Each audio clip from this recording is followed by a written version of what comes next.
Hello everyone, welcome to Visionary Classes. So today we are going to start with our again a new lecture, that is lecture number 5 from DUET 2021. ठीक है, तो 2021 का जो paper था Delhi university entrance exam का environmental science का, उसको हम अगेन डिस्कस करने वाले हैं। देखिए, अब एग्जाम तो जो है वो अक्टूबर 20 का डेट दिया है, ठीक है। And our regular batches registration will be closing from today itself, ठीक है। जो भी रजिस्ट्रेशन नहीं किए हैं अभी तक हमारे रेगुलर क्लासेस के लिए, या आपका जो क्लासेस में आपको डिटेल में आपको कोर्स के जो आइडियाज़ मिलने वाले हैं, जो आपको चाहने चाहिए था, ठीक है, उसमें जिसने भी अभी तक ज्वाइन किया नहीं है वो आज या कल तक एनी हाउ ज्वाइन कर ले, ठीक है, क्योंकि we are finishing our lecture very soon, ठीक है, क्योंकि 20 तारीख तक एग्जाम है, तो सिर्फ ओनली 20 डेज बाकी हैं। तो इन 20 days we have to cover up the syllabus, तो इतना टाइम नहीं है। तो इस वजह से आप में से जो भी ज्वाइन करना चाहते हो अभी भी आपके पास समय है कि आप ज्वाइन कर लो, ठीक है। वैसे सीयूईटी का जो रिजल्ट्स हम बता देने वाले चाहते हैं कि जिन्होंने सीयूईटी का एग्ज़ाम दे रखा है और वो बार बार पूछे जा रहे हैं कि सर हमारा स्कोर कार्ड में ये मार्क आया है, हम इस मार्क से निकाले हैं, सीयूईटी का एग्जाम पार्ट बी में हमारा इतना मार्क आया, तो क्या हमको कौन सा कॉलेजेस वगैरह मिलेगा या नहीं मिलेगा। ये चीज़ आप जो भी पूछ रहे हो, आपको डिस्क्रिप्शन बॉक्स में जो नंबर दे रखा है उसमें आप अपना सारा डिटेल भेज सकते हो। उसमें हम उसके थ्रू से हम टैली करेंगे सारे के सारे बच्चों का score card, and then we will suggest you which university you should apply for your what CUET entrance exam results, ठीक है। तो ये चीज़ के बारे में आप क्लियर रखो। चलिए चलते हैं, क्योंकि रजिस्ट्रेशन जिसको करना है वो तो करेगा ही, बाकी हम लेक्चर्स को आगे बढ़ाते हुए आज के क्वेश्चंस को डिस्कस करते हैं। Okay, so the first question you are seeing here, देखिए पहला क्वेश्चन यहाँ पे क्या पूछ रहा है। The first question is asking what is the minimum thickness of a carrying bag is recommended according to the recycled plastics, ठीक है, मैन्युफैक्चर एंड यूजेज रूल 1999, ठीक है। तो इसमें एक इम्पोर्टेंट चीज है कि आपको कौन सा चीज को पढ़ना पड़ेगा, that is manufacture and usages rule 1999, ठीक है। इससे क्वेश्चन आने की प्रोबेबिलिटी रहेगी। तो ये जो क्वेश्चन है इसमें अगर आप रूल्स की बात करें, देखो इन्वायरमेंटल लॉज का है ये टॉपिक। इन्वायरमेंटल लॉज काफी बड़ी यूनिट है, उसमें से है ये टॉपिक, इन्वायरमेंटल लॉज का है ये टॉपिक, ठीक है। तो उसमें भी प्लास्टिक जो है काफी हद तक इम्पोर्टेंट है, क्योंकि plastic pollution is really a big concern in our society. That's why plastic pollution के थ्रू से इस क्वेश्चन को डिस्क्राइब करने की कोशिश की गई है, जो कि एक इम्पोर्टेंट लेक्चर भी है, ठीक है। तो इसमें अगर वो बोलता है कि कौन सा इसका आंसर, वैसे भी 20 माइक्रोन था, बट हम लोग डिटेल में थोड़ा जानते हैं क्या है। तो मैन्युफैक्चरर एंड यूजेज रूल केम इन 1991, देखो 1991 में ये आया था, फिर अमेंडमेंट हुआ था इसमें 1999 में, okay. Where minimum thickness of a carrying bag made of virgin plastics और रिसाइकल्ड प्लास्टिक्स।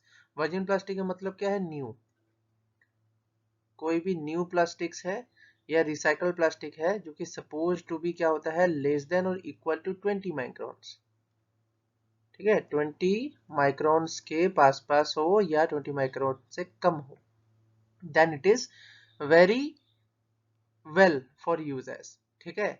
इन कैरिंग बैग क्या होता है, mostly plastic bags that are having a self carrying feature commonly known as vest type of bags, और any other featured used to carry commodities such as de-punched bags are also used। दो तरीके के bag used होते हैं। आपने देखा होगा कि अगर आप बिग बाजार की दुकान में जाते थे पहले, या अभी भी आप किसी भी रिलायंस स्मार्ट में जाते हो, ठीक है, या जोमेटो की डिलीवरी होती है, आपको जोमेटो से डिलीवरी होती है, तो ऐसे ऐसे वो ब्राउन पेपर वाले बैग्स में लाते हैं, ब्राउन पेपर वाले बैग में लेके आते हैं, जिसमें पंच्ड होता है। पंच्ड होता है मतलब क्या, कि उसमें सेलोटेप से चिपकाया होगा या छेद होगा, जिसमें कि आपको वो देते हैं, ठीक है। तो वो एक तरीके से रिसाइकल्ड है, रिसाइकल्ड प्लास्टिक का यूज होता है, ठीक है। अब इस रिसाइकल्ड प्लास्टिक में भी कुछ कैटेगरीज है, you should know what are those category which are used in recycled plastic, ठीक है। तो यहाँ पे आप देख सकते हो कि ये पहला वाला यहाँ पे है एक PTE, ठीक है, HDP high density polythene ethylene, low density polythene ethylene, ठीक है, पॉलीटेपरेन, ठीक है, PS है, स्टीरीन है, ठीक है, यहाँ पे PTE है, V है, विनाइल क्लोराइड है, उसके बाद PS है एंड अदर्स है, ठीक है।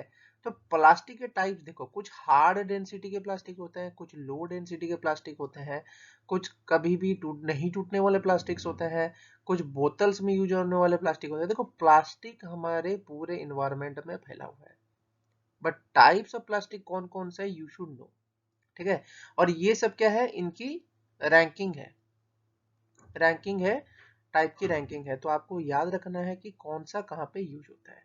क्लियर, ये चीज याद रहेगा। रिसाइकल प्लास्टिक्स के टाइप्स याद करो इस क्वेश्चन में, और मैन्युफैक्चर एंड यूजर रूल 1999 के बारे में थोड़ा जाके पढ़ो। क्लियर है, इतना याद करोगे तो इस तरीके के क्वेश्चंस को डील कर पाओगे। चलो next question, again plastics, the PVC toys are considered as a direct source of which of the following toxic chemicals harmful to the children, ठीक है। तो अगर हम बात करते हैं पीवीसी का नाम क्या है, पॉलीविनाइल क्लोराइड, और ये हैशटैग रिसाइकलिंग कोड 3 है इनका। पीवीसी हमने अभी थोड़ी देर पहले पढ़ा, तो इनमें जो रिसाइकलिंग कोड है that is 3। It is soft plastic used in many household items and pretty common in toys. So this widely used plastic often contains a harmful chemical known as carcinogens, ठीक है, cancer causing है, as vinyl chloride, dioxin, phthalates and also volatile organic compounds, ठीक है।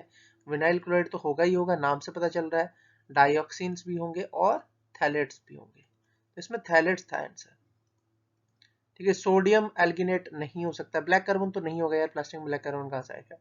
Chlorine नहीं यार, chlorine chloride है but vinyl chloride है, normal chlorine नहीं है, ठीक है। These are known as cancer causing और डिसरप्ट द हार्मोन, हार्मोन को भी डिसरप्ट करता है और कैंसर कॉजिंग में भी ये बड़ा रोल प्ले करता है, ठीक है। तो ये आपके टॉयज है, पीवीसी टॉयज। क्लियर, ये क्वेश्चन भी क्लियर है, आई होप कि ये क्वेश्चन भी समझ में आया होगा।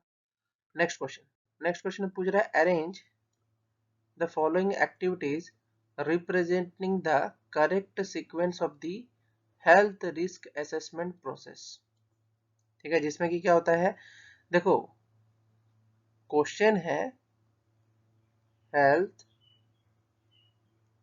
रिस्क असेसमेंट पे, ठीक है। अगर इस तरीके का क्वेश्चन आ रहा है तो सबसे पहले क्या जरूरी है, पहले तो भाई क्या उत्पात मची है, किस तरीके का प्रॉब्लम क्रिएट हुआ है वो जानना जरूरी है। तो सबसे पहले तो हाजर आइडेंटिफिकेशन ही आएगा फर्स्ट ऑप्शन में, तो ए शुड बी द फर्स्ट, ठीक है। फिर क्या होगा कि किस तरीके का डोज रिस्पॉन्स असेसमेंट देखना है।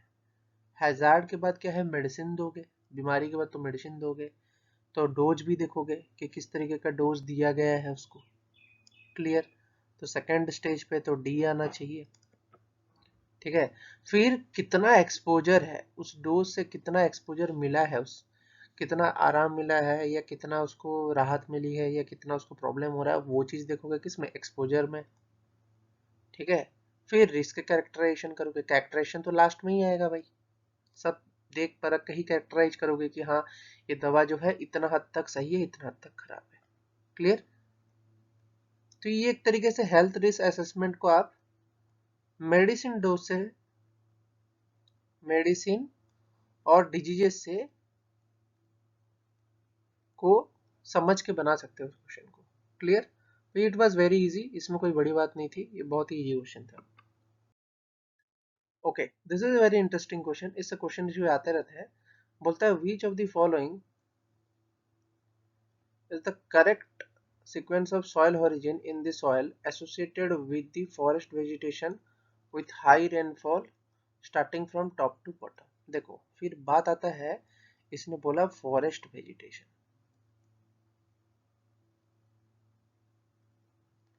इसने डेजर्ट नहीं बोला, इसने टुंड्रा नहीं बोला। क्लियर? डेजर्ट नहीं बोला, टुंड्रा नहीं बोला, इसने बोला फॉरेस्ट वेजिटेशन। तो फॉरेस्ट में क्या होगा? ट्रीज है, प्लांट्स है, और एनिमल स्पीसीज भी ज्यादा होंगे। एनिमल और बर्ड्स ज्यादा होंगे। क्लियर है? तो ये सब अगर ज्यादा होंगे तो ये क्या करेंगे?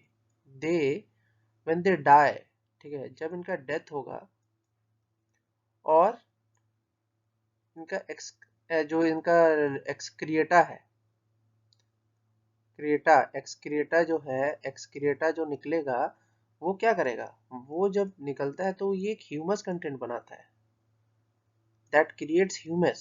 ठीक है? तो जो ह्यूमस बनता है वो सॉइल का कौन सा ओरिजिन में होता है? ओ ओरिजिन में। क्लियर? पहले फॉरेस्ट वेजिटेशन दिया था, इस वजह से वहां पे वो आंसर है। तो ओ से शुरुआत होगा। क्लियर है?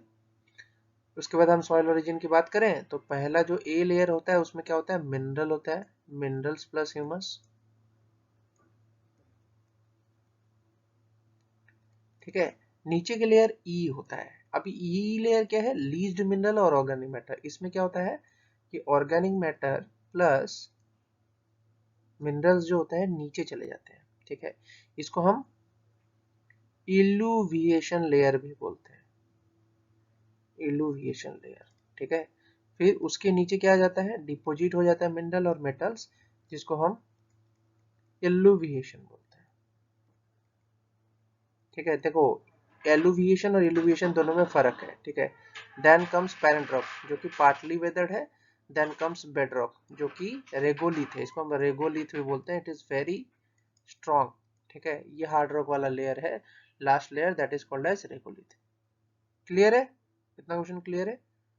ठीक है? तो आई होप कि आपको ये जो लेक्चर है काफी हद तक पसंद आया होगा। अब जिन्होंने अभी तक रजिस्ट्रेशन नहीं किया है, they should do the registration very soon.